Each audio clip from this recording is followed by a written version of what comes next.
Welcome to The Problem, a Lockwood & Co. podcast. I'm Caitlin. I'm Alan. And today we are talking about part 2 of part 4, The Siege of Portland Row. And Alan has put in so many notes before we get to our regular notes. So I am going to let him take that away. Oh, okay. I don't know what's happening here. I think last time we talked about the necklaces, and I was like, Caitlin, for sure, the blue necklace was in the Hollow Boy. How could you not remember? Right. But I was listening to, there's another Lockwood & Co. podcast called Haunting the Narrative.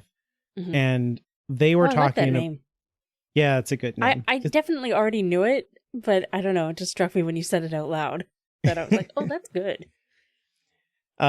They were talking about costumes and like clothing basically in the entire story, both in the TV show and in the books. And they mentioned that the necklaces in the Hollow Boy and in the Empty Grave are different. And I was like, oh, it's so sad that they're wrong about that, because I just covered this. But then it made me paranoid, and I went and checked, and indeed they are different. So like in the Hollow Boy, it says that she's like going through the stuff in Jessica's room, and she's going through different drawers and stuff. And she opens a drawer and it says, this like full of cardboard boxes and stuff. It says, I opened one, a golden necklace with a dark green stone lay on a sheet of cotton batting. His sister's? No. His mother's? I put it back, slid the drawer shut. So there you can see it's a green stone. And of course, in the Hollow Boy, it says, it was a dazzling blue, so clear and pure that it made me gasp. So like, these are not the same because they're different colors. So I guess Lockwood's dad just had like, he was a necklace giver too, I guess. This is like the move among the Lockwood men. I love that. I was just going to say that likely Stroud meant for it to be the same, but decided to change it to a sapphire. Yeah, maybe. You know, like that makes more sense than Lucy just fucking keeps finding necklaces in this house. They're everywhere. Like, but also what you just said about how the Lockwood men have one move and one move only. Right. I love that too. So. Like, I learned one thing from my father. It's women love necklaces. You only give necklaces. Yeah, so. I mean, the necklace ended up being useful for Lucy that one time where she, like, keeps the ghost away in the Hollow Boy. She, like, whirls it around like a weapon or something. That's the necklace from book 1, too. Right, yeah. So that's a different necklace entirely also. Yeah. That one's silver. These are gold, so less useful. Also, in my personal opinion, less pretty, but I don't like gold. Yeah, I think silver goes with more stuff. But yeah, gold is more valuable. That matters to some people more. Maybe Lockwood got that from his dad too, caring about money. Right, yeah. I'm practically a serf. Yeah, so this is another one of those situations where it could be like somebody has commented on this, but since we record these ahead of time, we have no way of knowing that. So like, I caught the mistake and just wanted to correct the record. So hopefully nobody noticed. I do love when we get all the corrections on Twitter and we're just like, yeah, it's cool. Thank you. We know. We got there. Don't worry. We are embarrassed. It's fine. But yeah, we got the necklace last time, and then there was like wasn't there like, oh no, they're here. Wasn't that how we ended? That is how we ended. Okay. I do just want to, on the heels of what I just said, I'm not saying don't correct us, because chances are we haven't caught it. It's just that sometimes that we do, and then we're like, those are the corrections that we always get like 10 of. Yeah. But it feels good because we're like, oh yes, we know about that. We deserve this. It's worse to get caught out and be like, no, wait, you're wrong. And then realize, oh no, we're wrong. Yeah, that's true. All right, so in Chapter 19, Portland Row is invaded by Julius Winkman and Rupert Gale, or Sir Rupert Gale. Right. Yeah, get the rank right. Oh. Why did you write it like that? to make it sound like you messed up. Oh, I see. I was but like, now is this you've ruined referring it to something in the chapter? I don't remember. No. That's hilarious. Okay, so the chapter art is, as I said last time, Knives on Sticks, which even after when I got to it, I was like, oh. Yep. These come to nothing. I don't think they get used, but... No, they throw them. Oh, do they? They're easily dodged. Yeah, sure. Improvised spears. I guess it's a good idea. They look really good in the picture. They look... like, the picture is great. Yeah. Like, especially because it's such a question mark. Right. You're like, what the fuck? But in my head, it's so juvenile. Yeah. You know, like, can you imagine a bunch of thugs with guns? And then you throw like a steak knife and then there's a broom on the other end of it or something like that. Like, what? Yeah. Terrible. You know, another thing from Twitter, speaking of all of that, there was like recently a like UK edition versus US edition. And I guess that the art is like different in the US edition. Not that it's like different pictures, but it's both smaller and darker. So like it's harder for us to read it is basically what it boils down to, I think. So maybe part of us having a hard time with this is just like the choices that were made around the printing style. And it's led to this whole bit. Right. Yeah. Where we do it every episode. That's fun for me. I don't know. It's probably like confusing for all of the people overseas who have been listening to all of this complaining, being like, when I look at the book, it's like really easy for me to tell what's going on. Yeah. There was the one with like the hooded or whatever woman grave carving, where like you had to tilt the book forward and kind of unfocus your eyes like a puzzle. I was like, okay, yeah, I can see it. And I'm sure people in England are like, these people are dumb. It's obvious. Yeah. Okay, another thing. The thing that I didn't want to mention last week, because I thought maybe I'd read it in a fan fiction, is Lockwood and Lucy have like a big hug somewhere. And in my memory, it was when Lockwood gets back from the hospital. Mm-hmm. And we don't yet know that George is upstairs. But it didn't happen then. So then I thought maybe it was after he read his parents' thing and figured out that, you know, that they were murdered. Or like under the apple tree or something. But I didn't find it there either. And then I was like, I swear, there's a time when it's just the two of them in like the library or something. And they have like a big hug. And then somebody on Twitter mentioned it, that we didn't talk about it. And I'm like, either my skimming like activated without my meaning it to, which does sometimes happen, I will admit. Like, I don't want to skim. But yeah. It just happens. And I completely missed it, and Alan missed it, or it's not here, but it's in the audiobooks, maybe? Like, the okay, so in the Kindle edition, you can search for words. Mm-hmm. And so I did do a search for like hug or hugging or whatever. Mm-hmm. And there's only 4 times in this book where a hug happens.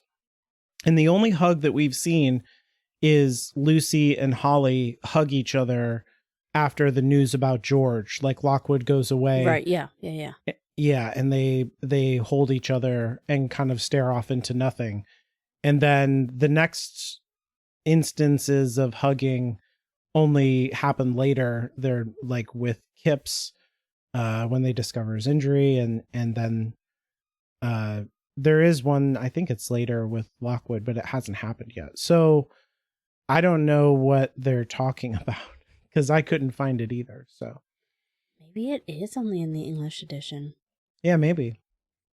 That'd be what an odd thing for the North American to cut out. Or maybe just me and this person on Twitter read the same fan fiction and inserted it in. Of the same like setting and like an alt version of the incident. I don't know. That would be hilarious.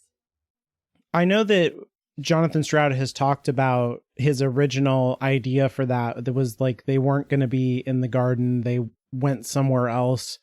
And Lockwood like does put his arm around her and they're like sitting on a bench and stuff. So maybe that is what people are remembering too. But yeah, not in the version I have. Do they hug? So I don't know. Well, getting into the chapter, we see them all sitting around.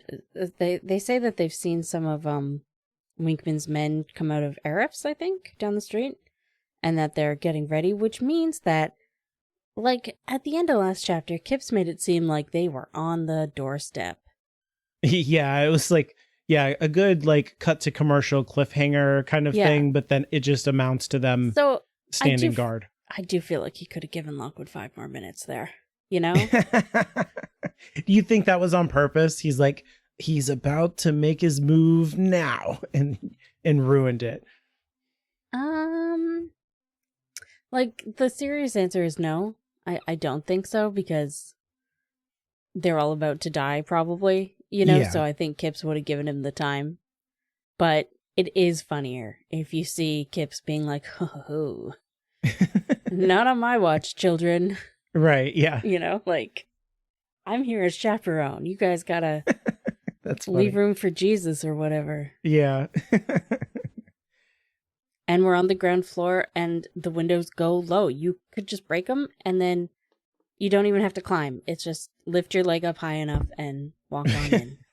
You just come in. There is a change in this little part between the UK and US edition where he says like Lockwood says like they're like George says this is a death trap and Lockwood is like, yeah, it's my bloody death trap in the US edition, but he says in the UK edition it's my goddamn death trap. So that's interesting. Because I read that and I thought, oh, bloody is actually kind of like a serious swear word in the UK, I think. Right, yeah. So it's interesting that was there, but they like reversed it. Yeah, it's weird that they turned it into a Britishism too, because they seem to avoid that. But yeah, they kept some bloody vulgarity. Means nothing here. Right, yeah. It's weird. I thought that was a weird choice. Well, I can see where an American would feel the need to get rid of goddamn. Right. Yeah. For sure. But to change it to bloody, I was like, huh, weird. What would you have changed it to? Oh, I don't know. I wouldn't have changed it, but I guess I would lose my job as a editor of children's fiction then. But I guess I'd just say my death trap and just avoid the vulgarism. But yeah, I don't know. I just thought it was weird to hear that and read it at the same time. I was like, huh. People are so sensitive. Yeah, there's like us Puritans can't handle that. But we do move on to Lucy and Skull having a conversation, and Skull makes a plea one last time to be freed, that he could help out with the defenses as well, if Lucy would just trust him. Yeah, I get that Stroud wanted things to end up the way they end up here, but I don't get why Lucy is so, like, peeved at him. Yeah, I think she's nervous, right, about what's happening and just taking it out on him a little bit. That's fair. But, like, I understand that where he wanted Skull to end up, but it doesn't make any sense to me that he's not in a backpack. Yeah, me too. It does make me wonder if they had taken the Skull to the other side, like what would happen? You know what I mean? Like, I can't imagine, like, would his ghost be traveling with the group somehow or what? Or would it cause like a weird interference or like, it's just like, what would happen? I want that experiment. Yeah, me too. But we don't obviously we don't get it. Yeah. I do like that Skull brings up the fortune telling slips of paper here. Mm-hmm. As well, like arguably with how things turn out, those slips of paper are about Skull. So I like that we have that prophecy in our minds for Oh, that's true. Yeah. going into it was a good bit of, because it comes up kind of naturally. Yeah. But it brings it back up again just as we're going into the climax of the story. I think that all of this also foreshadows a little bit in the same way what you're saying, because this is really the first time I think that we get the idea that, like, Skull wants to be free. Yeah, we've talked about that before. But this is the idea that, like, hey, I could help. Like, I could be part of the group in a meaningful way. And that's like a little bit new. He just kind of jokes about killing everyone usually, but this is like I could kill Winkman for you. Like, I would be useful. I wouldn't even attack you guys. And so that's like a little bit of a new idea that foreshadows it does, where he goes. Yeah, it does sort of feel like this is the first time that he has been serious about it. Yeah. Because when threatening to kill George, he had to know that Lucy was never going to let him out. Right. That's not a good way to manipulate somebody. Yeah. Lucy closes his liver, puts him in a cupboard, and closes the door. Mm-hmm. So no Skull for a bit. And then we fast forward to nighttime, and everyone's in their stations, I guess.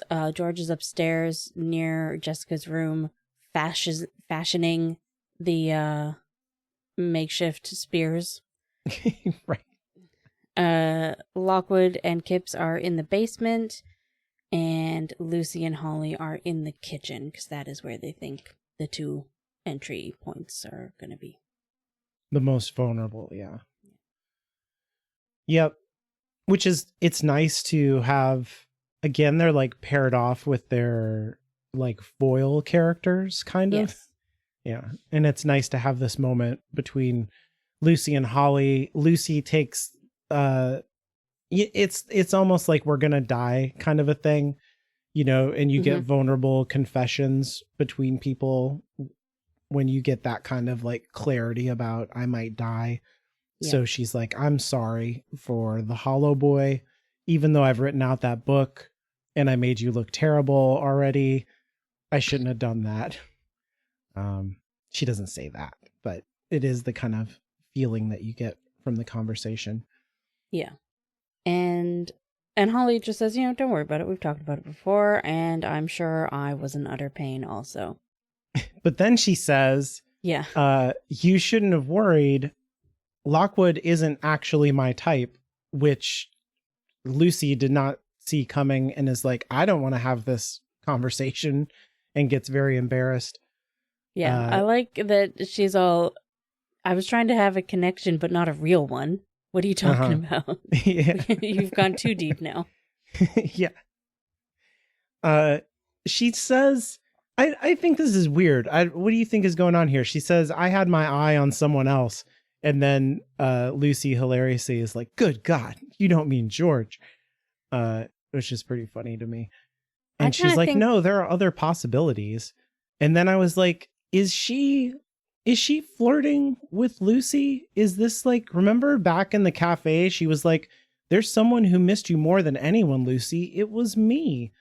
And like, is there like a ship between Holly and Lucy that you could like plausibly build off of all of these little moments? Sure, why not? Like, you can ship anything you want. But yeah. I guess, yeah. I will say, since the creation of the show, a lot of people have Holly and Nori get together. Wow. Okay. I hadn't heard that one. That's yeah, I think, yeah, in my mind those characters are kind of connected in other ways. But yeah, I for me, when I was rereading the book, I was like, sometimes Holly comes off to me as a queer character, but it's not 100%. Like, that is what I get from this. Yeah. I don't necessarily, it could be Lucy, but I don't think so. I don't really think so, or at least not anymore.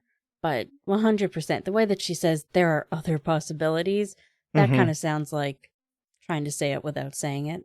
Right. Yeah. Yeah.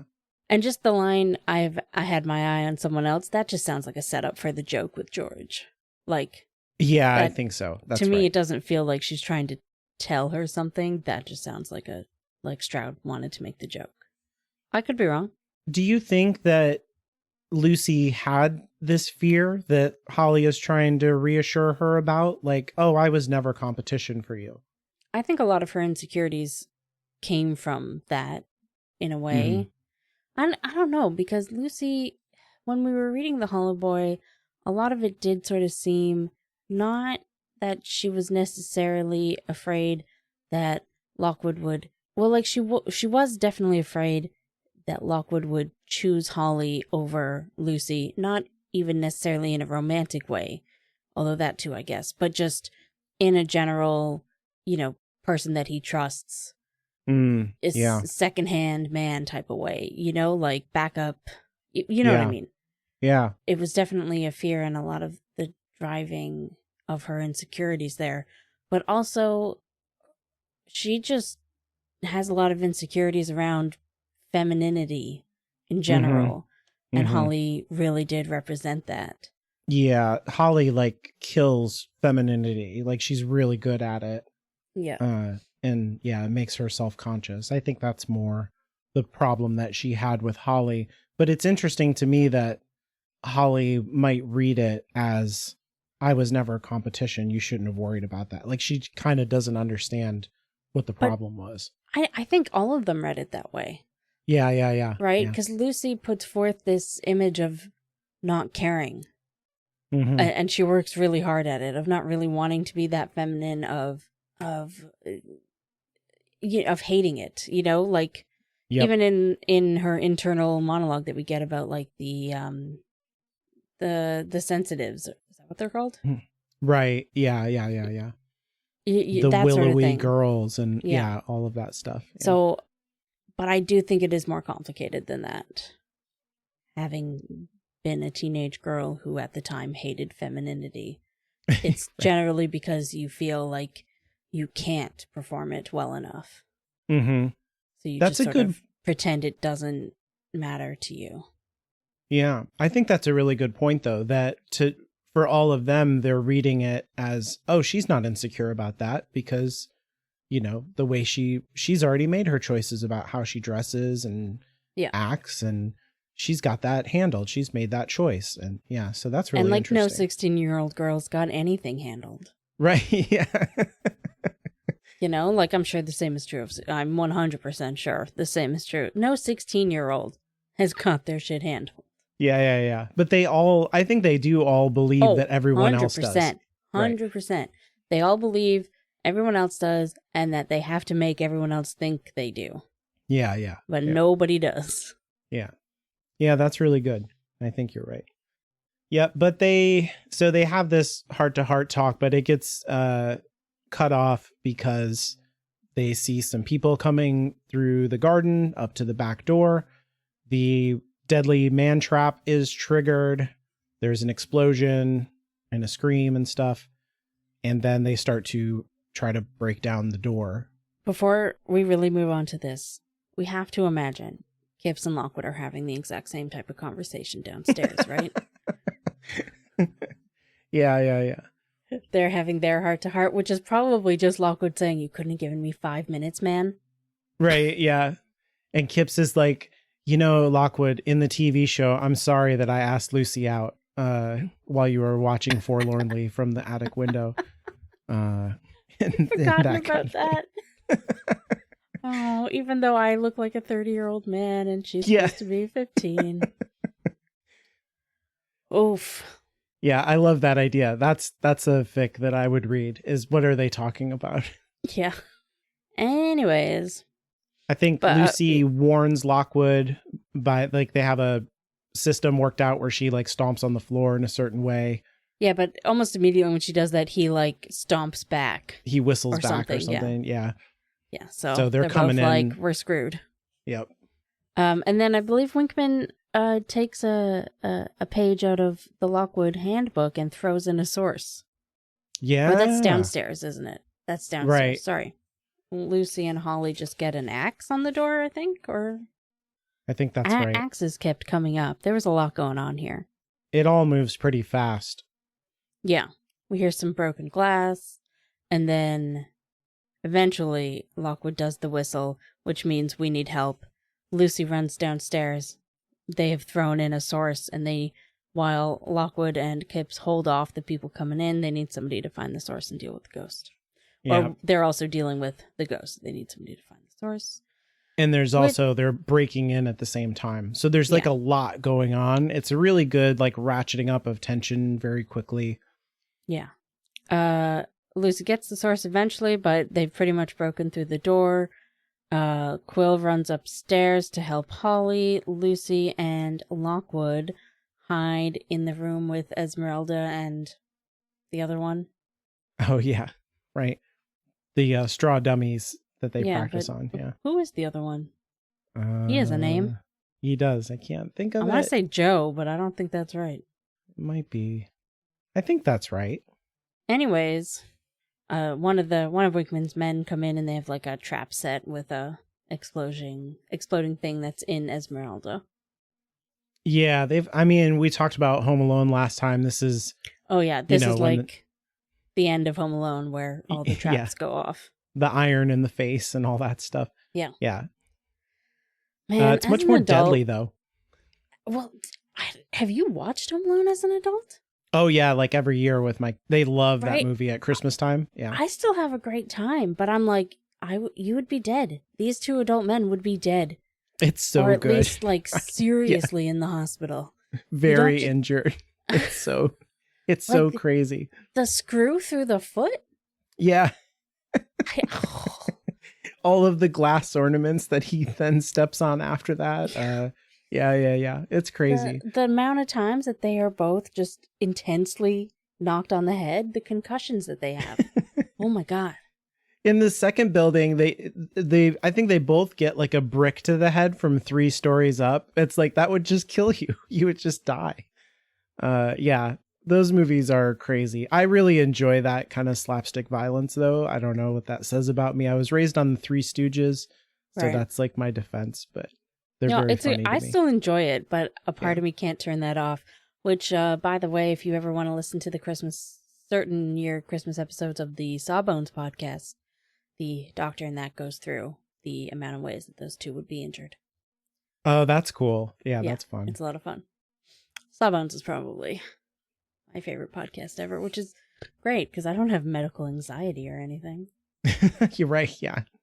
Luckily, you don't ever have to deal with doctors, so it's fine. Never in my life. But yeah, this thing is like packed full of explosives. I think I said that last time. It's so weird in this world that they're just like teenagers just ordering bombs and they're like, yeah, cool. Here's your bombs. But yeah, they use them against, I guess it's these part living of the intruders. Labor laws that they've got going on. Right. Yeah. Children can work for any amount of money and they can have bombs. So I guess it balances out. Yeah. They end up going upstairs after the explosion, kind of like falling back with Holly and Kipps. Mm-hmm. But there's this is when they see Rupert Gale kind of kicking down the last of the kitchen door. Yeah. And I think does Lockwood and Gale start to fight here? Yeah, they start to have a fight on the stairs. And Rupert has this whole like almost monologue where he says, "This is where it's going to happen." I was thinking some castle battlements and blah, blah, blah, blah, blah. But it made me realize something, that he is like just as dramatic and looking for those moments to like be Batman as Lockwood is. 100%. You know, I mean, he's like older, obviously, so it's sillier. But it really made me think, oh, he just is Marissa's Lockwood. Yeah. You know, like he is the reckless, the reckless, I don't want to say violent, but, you know, always looking for an adventure one. Mm-hmm. And Marissa's the I have a plan one. Mm-hmm. And I like that they have kind of matching foils with the two of them.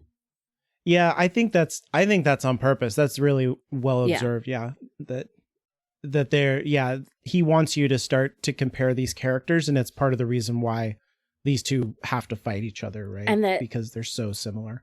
Yeah, I like the idea that Gale is Lockwood and Marissa is Lucy. If the two of them didn't have morals, at things like that, you know, like if they just let themselves be evil, that's who they could become.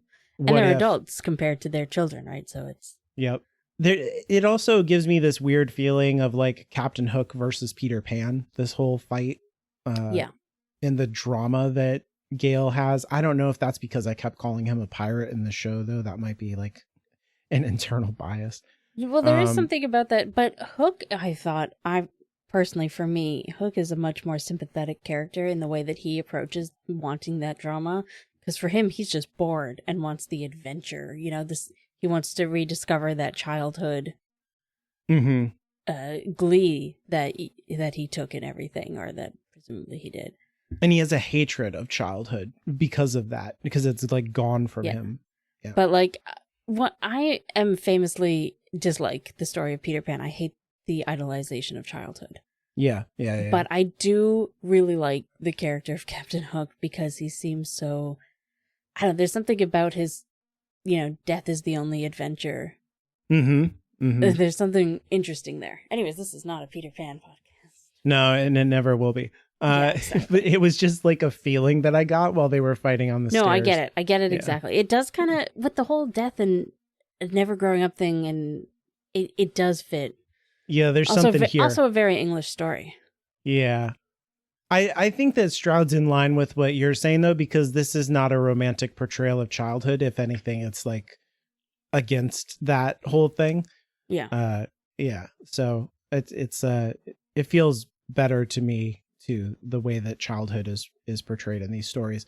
But there is like a really kind of childish, quote unquote, moment here that I thought was pretty funny, where before they get into this fight, Rupert Gale is like screaming in agitation as he sees a picture that George drew on the thinking cloth. Oh, yeah.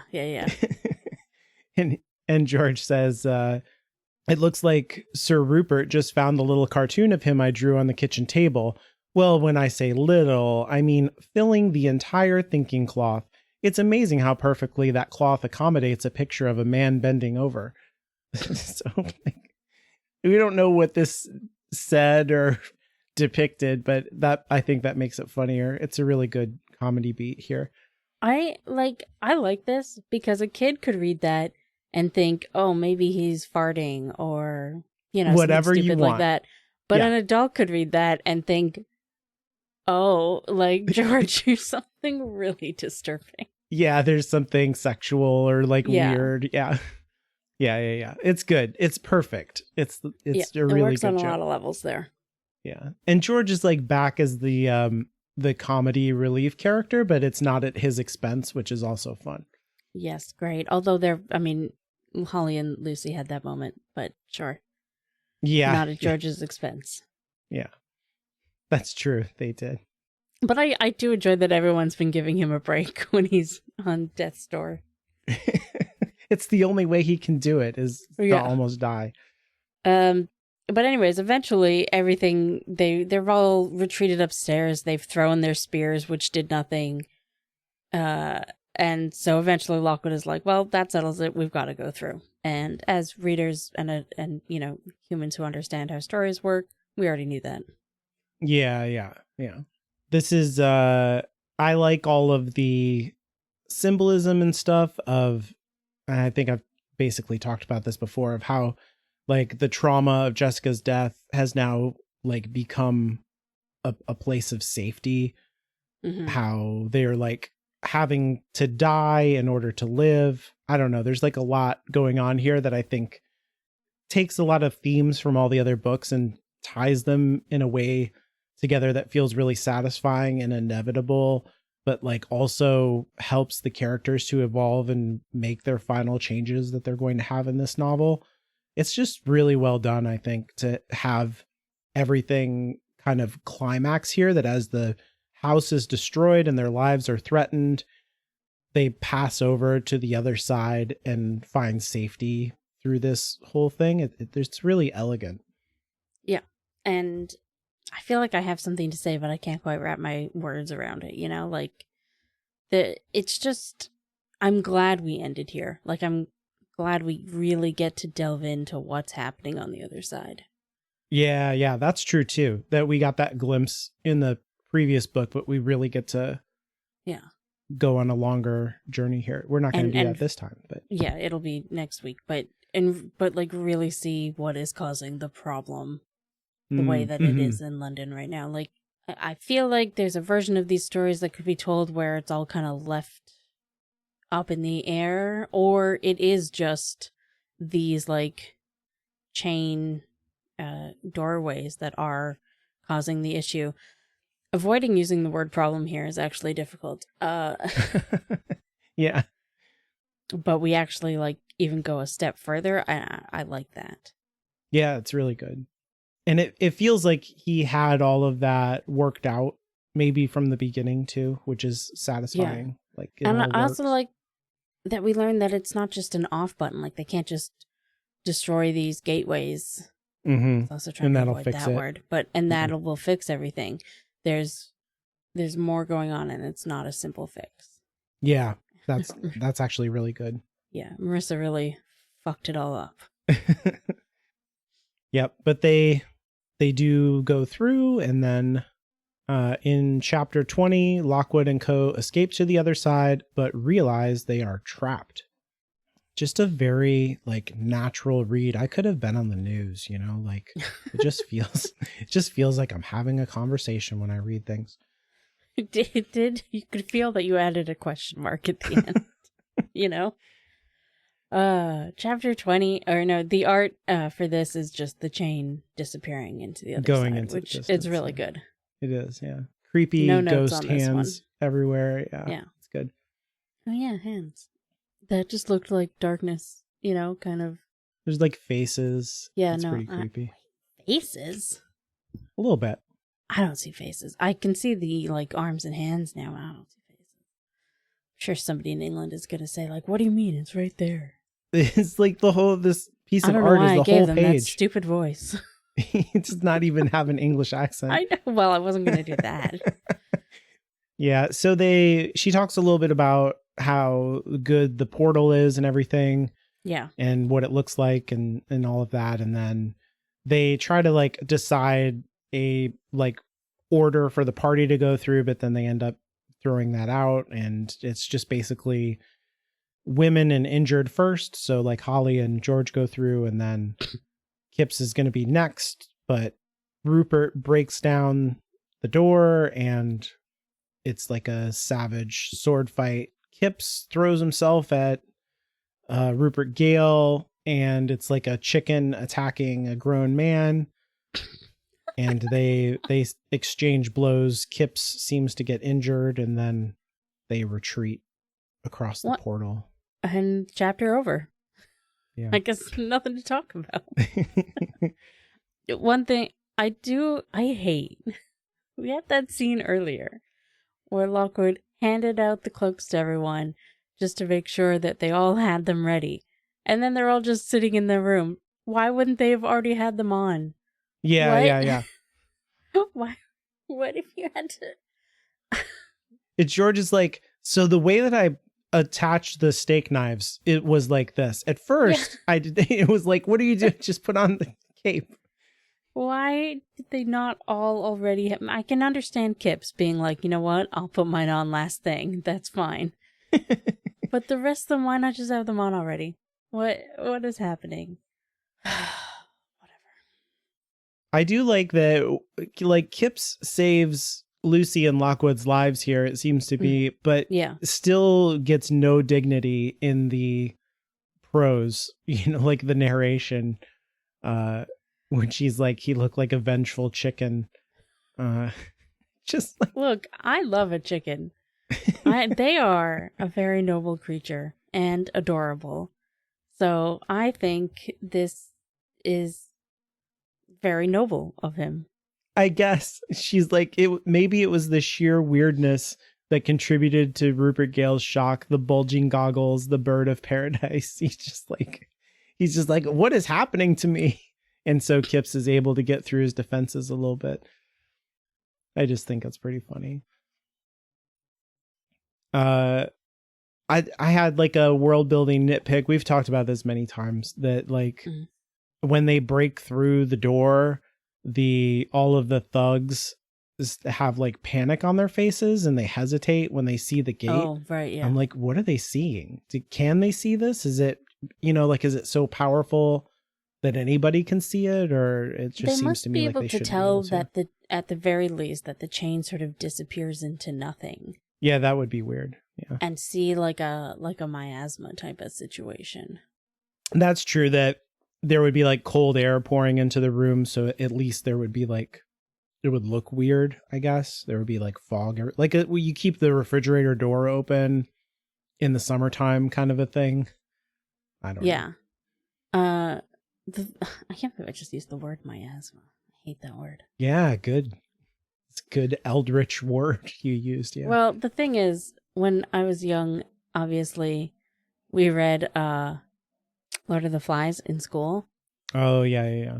So, and then shortly after that, my friends and I were watching Inuyasha, which uses the word miasma a lot. A lot. So whenever somebody would say it, we would say, sucks to your asmar. And so now whenever I say it, that's what I think. I think sucks to your asmar. That's funny. And I hated Lord of the Flies. But yeah, I didn't enjoy reading it stuck with me that. my whole life. Yeah. That's funny. Yeah, that's the old criticism of like the Lord of the Flies like reveals what humanity would really do without like the civilized what humanity laws and you stuff. Mean men.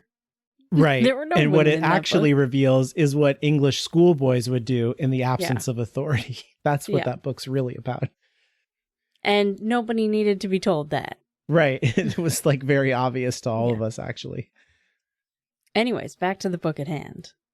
I like when she goes through the portal, or I don't like, but I was like very, like my mind just went, whoa. And I had to think about it for a while. That she's going through the portal and it says, unholy voices screamed and whispered in my ears using languages I didn't understand. And like, maybe that's obvious, but to me, I was like, oh, wait, so the languages and communication of spirits isn't somehow universal. There's like the reason that Lucy can understand what the spirits are saying to her is because they're all Anglophone spirits. Like, if she ever talked to one of those Robin Legionnaire type guys, would she have not understood them? Because all of these are like from, Lockwood's parents' expeditions and stuff. So they don't speak English. So I was like, this kind of blew my mind that on the other side, there are different languages still and like different nations and cultures and stuff, which again seems obvious. But I guess to me, I was like, once we die, we would all understand each other, but I guess not. Before we move on too far, I did like when George and Holly were going across, George is terrified. Mm-hmm. And even Lucy points out to him, like, this is what you've always wanted, but she's saying that encouragingly. Right. She's not saying, get over it. She's saying, it's okay. This is what you've always wanted. You'll get to do your research. But what we were talking about with, Lucy and Lockwood being the moral or morals having version of Marissa and Gale, it is nice to see that George, the research part of it isn't the number one thing in his mind right now. He is genuinely terrified of crossing over, even though it is literally, book one, George would have absolutely said, yes, I want to do it, like so much. But now that he's face to face with it, he's like, oh no. Yeah, it's a terrifying, like, how is he can, I like that too. Yeah, that's good. And I think a lot of George's character has kind of been like the evil scientist. Like not evil, obviously, but where does the experiments end kind of thing? Yeah, he's putting Skull in an oven and stuff. Yeah. Yeah. But here, it's very clear that a lot of that has been put on, or at least, he is just a kid, really. I think George is also, there's like a quiet arc to George in this book too, where he is more competent, he is more centered. Yeah. And I mean, like there's a thing later with George that could seemingly come out of nowhere, like at the end of the book. But I think if you're really paying attention to him, and this thing is a part of it, I think that, you know, he's like went through a major trauma of almost dying, literally. And now it's like there's kind of no choice here. Like he has to go through or he will be killed. And also like going through is kind of dying. Like it is choosing death. It's choosing death. Yeah. And so I think he's really like coming face to face with a lot of his fears throughout the book and like overcoming them. And I think that does lead him out of this persona of everything being reducible to like knowledge that book one George was kind of that way, and where he becomes more comfortable in being himself and not having to be that know-it-all guy. Yeah. I think. Yeah, 100%. Yeah, that's good. Poor George. He is still really beat up though. Like I feel bad that he has to go through this physically exhausting thing. Yeah, like Holly is basically holding on to him, helping him stand up as they cross over. But eventually after the fight, Kipps and Lockwood and Lucy. Gosh.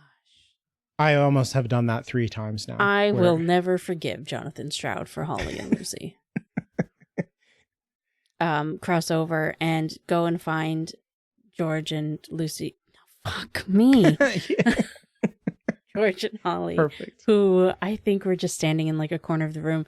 And it's this little quick or you'll miss it moment. But George is like, what happened? You took forever. I thought they'd got you because of the time difference. Yeah, time dilation. I like that.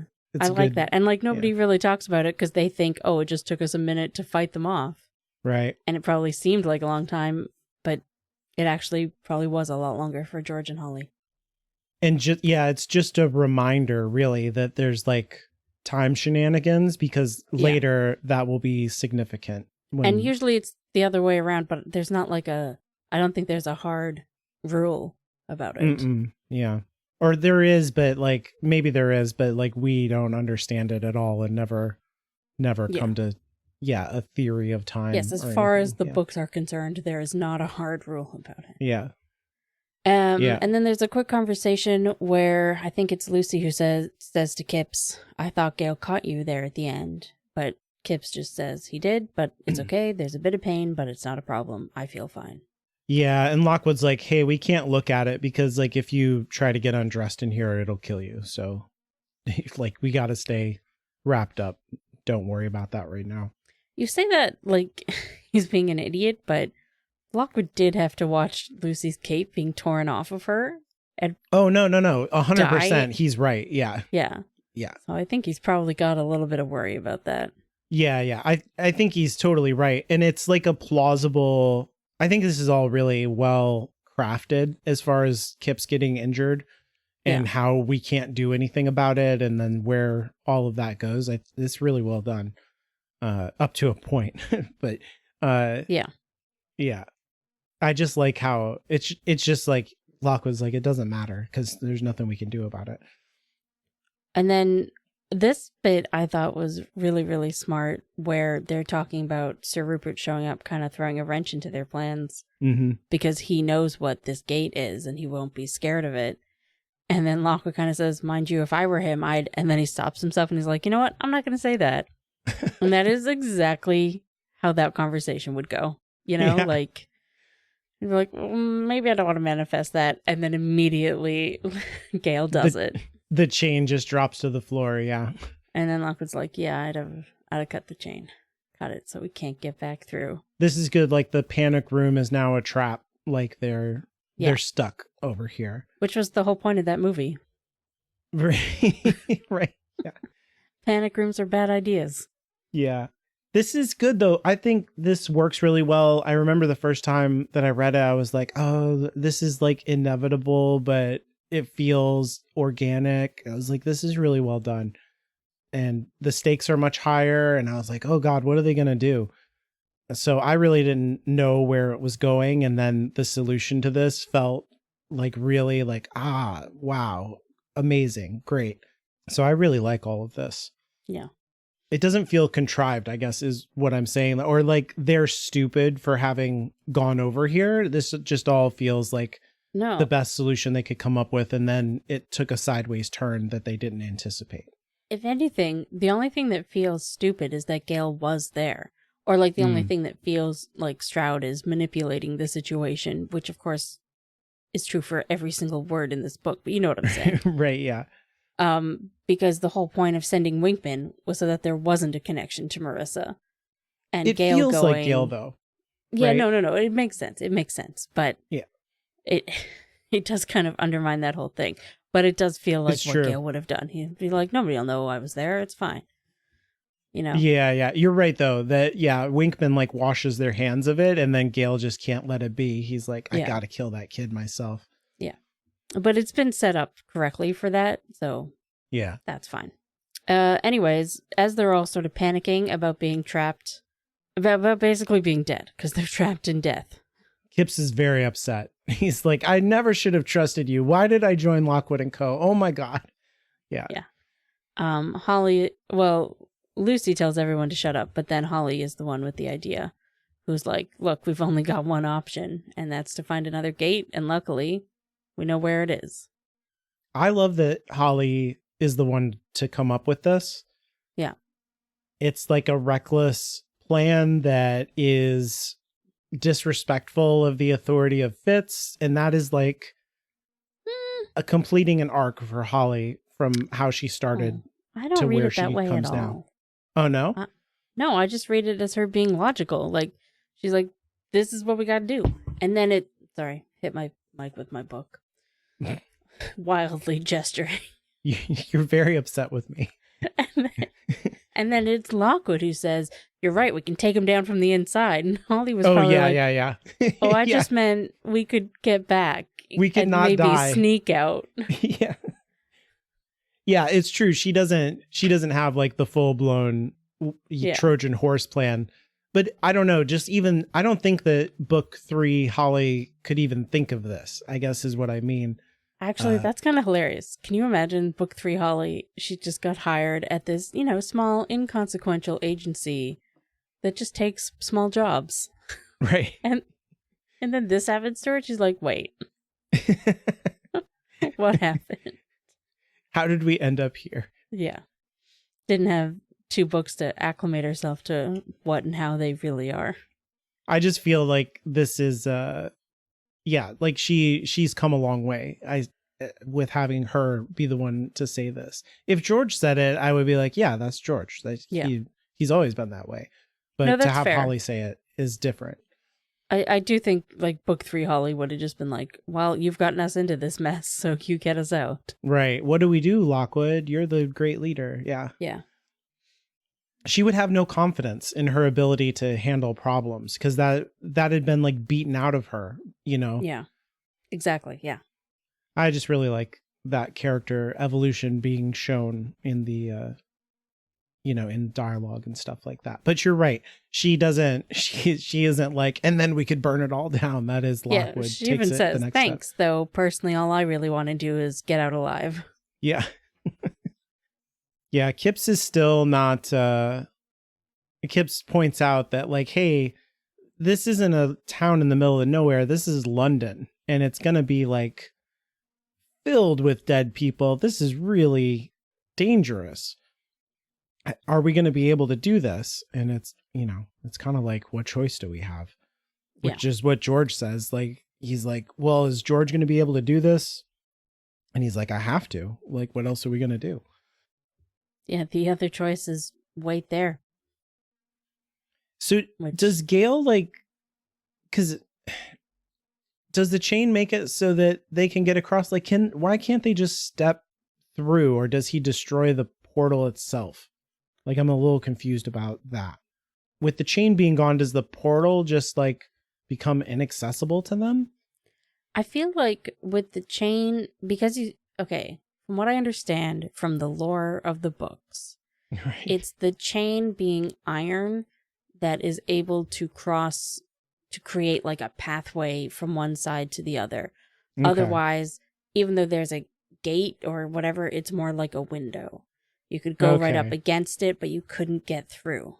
You need to have not even a path to follow. They can't even see where it is, maybe, or something like that. I don't know. Maybe. Or maybe not from this side. Because they don't see all the ghosts, right? Right. It's quiet in there, they say, and like there's nothing going on. So that like that's what's weird to me is it's almost like everything just vanished on their side. And but even before that, when they came through, like the room wasn't packed full of ghosts. Yeah. So it's like all the ghosts got shoved to the living side and it creates that opening and the iron keeps it open. Yeah, but like we're about to go talk to a ghost and that one is on both sides. Well, I guess maybe when he's here, he's not there, if that makes any sense. No, that makes sense. Yeah, that's how I think it works. Okay, that makes sense. So all the ghosts are stuck over there, and I would presume there's still like a miasma on that side. Great. But, yeah. I guess I'm just fuzzy on if Gale messes up the gate and just makes it totally impossible. I don't think he can because the sources would still be there, right? And therefore the ghost would still be there and attack him. Yeah. And that's a delicate balance. So just cutting the chain down, knocking it over. It makes it impossible for them somehow, which is fine. Like, that's good. That works. Yeah. There is something about that chain that creates like the pathway. Yeah. I think that's right. At least, okay, you know what? I've reconciled it in my brain. It creates the pathway for living people. I think otherwise it is just a doorway for ghosts. Mm-hmm. That makes sense to me. Mm-hmm. Yeah, because I think, I can't remember when we get to the other portal if there is a similar chain situation or not. I can't remember. So I'll have to watch for that. Yeah. Well, I'm sure we'll notice. We probably just won't remember that we said all this. That sounds more like us, yeah. Yeah. Well, whoever edits this episode after we record the next one, they'll be like, oh, right, we never came back to that. Yeah, exactly. Because it'll be after we record the next one. Yeah. They do. So once they are like, okay, we got to go do this, they walk out into the hallway and a dark shape runs past them. A large hulking man with a burly figure and runs out of the house and leaves. And they're like, who was that? Who was in our house? And this makes Julie think, oh, wait, there is somebody in our house. Mm-hmm. And so she goes back to have a conversation with Skull, which I think is really good. I like this conversation a lot because now that we're on the other side with Skull, it is like the sanest conversation we ever see from him. And it kind of drives it's more to the point that being on the side of the living kind of drives ghosts mad. Yeah. Like Skull and Type 3 is presumably less so. But like we're about to see a Type 3 who's been on the living side for a really long time, who is most certainly quite mad. He's super normal. Yeah. He's very, touch grass kind of guy. I like that Lucy and Skull have this conversation, and it is literally the most sense that Skull has ever made. You know, he's not being a jerk. He just tells Lucy what's happening, and Lucy apologizes, and they have a good moment here. Yeah, it's my note here in this conversation is that this is the difference between sympathy and empathy. That Lucy is really experiencing things from Skull's point of view of she's trapped on the other side in a way that she doesn't want to be. She's in the world of the dead, you know, the way that he has been in the world of the living. Like all the tables are flipped and she has no choice but to confront his situation, think of things from his point of view in a way that she never has before. And I think the way that he calmly talks to her and is, you know, he's kind of like defeated, like there's nothing that he can do. I guess you could read it that way also, but I like my reading of it better. Okay. Well, I felt like I was agreeing with you, so I don't know what I'm saying. But well, you could say that him being defeated is the reason he's so like blasé and calm here. Yeah, well, yeah, no, I think you're right that him being on this side is a change to his personality where he's not like gleefully murderous or anything. That he's just like, oh, now do you get it now, Lucy? Like, do you see what it's like to be trapped? And then, he's carried off and she can't even continue the conversation with him. So in a lot of ways, like all of her agency and choice has been taken away from her, even in being able to talk to Skull. And she feels like this loneliness, it says, or something like that. A great misery rose up in me, a welling of loneliness that caught me by surprise. And I think that all of this time, she's been in denial about their friendship and her connection to him. Yeah. And, keeping him trapped in that glass, it is part of that whole thing. She's able to turn him off. And, that kind of symbolizes the way that she can just not acknowledge how she really feels about Skull. But now that she's had no choices and she's trapped, I think that this is like important, I think, for her. It's part of the reason why she's able to free Skull later and not before, because she's experienced a little bit of what it's like to be Skull, I think. Right. Yeah, that makes sense. So then, Skull says, Lucy says that, she'll come back for him once they're out. And Skull's like, too late, I'm being carted off, which is hilarious. This is the only part of it that's like a little convenient. And it did make me wonder, like, well, what if they had brought him? Like, how would that would be so interesting to know what would happen, but we just never see that. Yeah. I know later on we get a brief conversation or a brief bit where Skull gets to talk to Lockwood, but I do wish we'd gotten more of that. Yeah. Or the whole group. Yeah. That would be fun. The whole group is fun too, but I do especially like talking to Lockwood. Mm-hmm. I don't know. It just feels like a good ending of their... Like, I'm just glad it happened. Mm-hmm.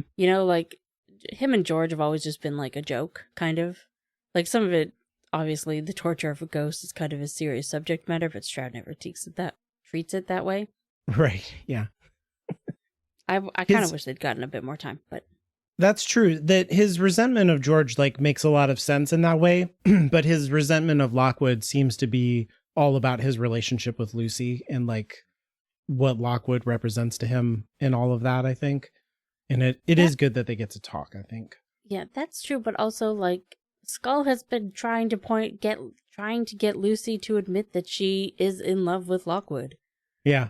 Right? Like, I do think he is jealous, but not in a, well, not necessarily in he wants Lucy to be in love with him way. Like, I think he's jealous of the living just for being alive. And he's lonely. Yeah. And he's lonely, yeah. He's jealous in that way, that they're not alone, and he is. But also, like, he's never, like, all of the teasing of Lucy that he does has mostly been to try to get her to admit to some truths about Lockwood, whether it be his death wish or her feelings about him. Yeah. Or his feelings about her, because he, does that reflection thing when he's like, well, he's got one thing to live for. Mm-hmm. So I feel like George and Skull have a lot in common of having to watch these two and just roll their eyes at them. Right, yeah. No, anyways, I think all of that's really good. That's really good, yeah. Lucy goes out and tells everybody that Winkman's dead, and that was the person that they saw leave the house. And they haven't had a mysterious ghost living with them for years who just decided to vacate. Yeah, and Kipps is like, congratulations, at least you won't have to do laundry with him watching you. Well, like, can you imagine? That's got to be, like, as an agency, you wouldn't want that getting out, that you were living with a ghost for years and didn't know it. Oh, yeah, the incompetence. Yeah. Yeah. Yeah. Yeah, it is weird. I don't know that we ever find out where Winkman went, but it's interesting that, like, ghosts can go somewhere. This shows us that the ghosts can, like, leave. Right. Well, Holly has that moment where she's like, but where do you think he was going? And I think that sets up what we're about to find out. Yep. Like, Yeah. I think he just goes to get in line, as it were. Yep. And I think that was really well done. Yeah. And we get Lockwood, I think it's Lockwood, or is it Kipps? I can't really tell. That is like, we can't just stand around. We have to go and try to get to this other portal. And that's the end of the chapter. Yeah, basically they gotta walk somewhere they've only ever taken the train to. Right. Is there a ghost train? The tube, as it were. Yeah. Probably not. Probably not a ghost train. Well, there was that closed down tunnel from book 4. Yeah, that one is probably running in a constant loop with people on it. You can just never get off. Well, I guess alive humans couldn't, but ghosts can go through walls. I feel like they would be trapped. This is what I mean, I guess. Oh. They just die over and over. That sounds like a good time. But yes, best joke? Best joke. Jokes.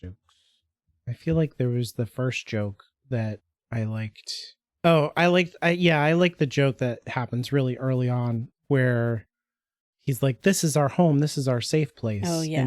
And then George is like, you mean that time that the Fairfax assassin broke in? And then Lucy's like, you mean when Annabelle Ward tried to kill us? And Holly's like, and all the times the skull is like bothering us. And Lockwood's like, shut up. You know what I mean? So I just like how they are all undermining his authority in this moment where he's trying to be inspirational. That's just good. I think I like the visual of Chicken Kipps attacking Winkman. It's really good. I do also enjoy Lucy guessing that the other person that Holly had her eye on was George. And I know I've been like vocal against all the like shaming that all the like being the butt of the joke that George gets, but this one was really well done. Yeah. I thought it wasn't about his looks. Well, maybe it was, but I think the joke is more on Lucy for not having like her worldview is so narrow. Yeah, it's really more the bit where Holly's like, there are other people in the world, right? Yeah. Than the two you live with. There's more than 5 people on Earth, actually. And I just like that point of view also of like how narrow by choice Lucy's kind of world is. Like she has family, she has a million sisters and all that. And she's like, I just want 2 people, actually. I have my brother George and my boyfriend Lockwood. And what else do I need? And I guess now I like this Holly person. Right. She's okay. Yeah. And I don't want to worry about anybody else ever. Yeah, that's pretty good. Yeah, I laughed when, especially the way that the audiobook narrator does the performance of how aghast she is at like, you don't mean George. Like, that it's pretty good. I guess there's various ways that you could be punk rock. I like that the house is not sacred to them and that they're willing to do what it takes. Destroy their own home. Yeah. It's kind of cool. There is also George's drawing. Yeah. That's really good. Wait, it was a drawing of Winkman, wasn't it? No, I mean, sorry, Gale. No, it's Gale. So they didn't know Gale was going to be there. Yeah, George did, but didn't tell anybody. Yeah, I guess. Would have been embarrassing if he didn't show up, really, if you think about it. They'd have been like, who's Sir Rupert Gale? That would have been funny, though. They report back to Marissa. Yeah, they got away. Who's Gale? George really doesn't like him. Because look at this picture. Yeah. And she's like, actually, that's accurate. I like this. 3 of them hold up a tablecloth. She has it framed in her office. Yeah. I think that's really the only 2, though. Like the general destruction, or like their self-imposed destruction of Portland Row, and the drawing, or like the fight in general, I guess. Yeah, I mean, it's like necessary. It's survival, but the choices that they make, I guess the choice to like go brave dark London is also kind of badass. To be like, well, it's not I guess really fighting against the man. The plan to take Fitz down from the inside instead of just getting out. Yeah. But it's not like happening in this chapter. Lockwood just decided it's what they were going to do. It's also death wishy crazy though. Also, so like I don't know. Yeah, that's the thing about Lockwood. You never really know. Does he want to take the man down the? Oh, does he want to take down the man, or does he just want to put himself in a position to die? Right. Yeah. If Lockwood was like a superhero, he would have like a giant target on him. That would be his uniform. Be like, please, just somebody kill me. I understand the joke you're making there, but he would absolutely be Batman. Yeah. The worst superhero, because I'm all about making people angry. But also, it's true. He's just a rich guy. Well, that's Frank Miller's Batman. Actually, literally says that. He says, "What do you think I had this yellow bat on my chest for all these years? It's a target. I just want someone to take me out." So it is that guy. Are you one of the people who I make upset when I say that Batman sucks? No, actually, Batman is my least favorite superhero of all time. I hate Batman. Great. So that sounds like a lie, but okay. No, it's absolutely true. I hate Batman. I think he's a terrible hero. He's not a hero, actually, at all, in my opinion. That is my also, yeah. But I think we're good. Yeah. All right. Well, we're closing in on the end of this book, and possibly the last time Alan and I will ever talk to one another. Thank God. I mean, oh no. I know, right? Oh, no. So if you want to get your arguments, corrections, opinions in while you still have a chance, remember we record in advance. So you have to like pre-correct us for what things we're going to get wrong next week. Right. You can do so on Twitter at Lockwood Podcast. Or you can follow me and I guess correct only me on Blue Sky at Inferior Caitlin. You can send corrections or agreements to contact@hologroundmedia.com, or you can go to the website hologroundmedia.com and scroll to the bottom and fill out the contact page and hit send. And remember to always have your homemade spears ready to go. Useless.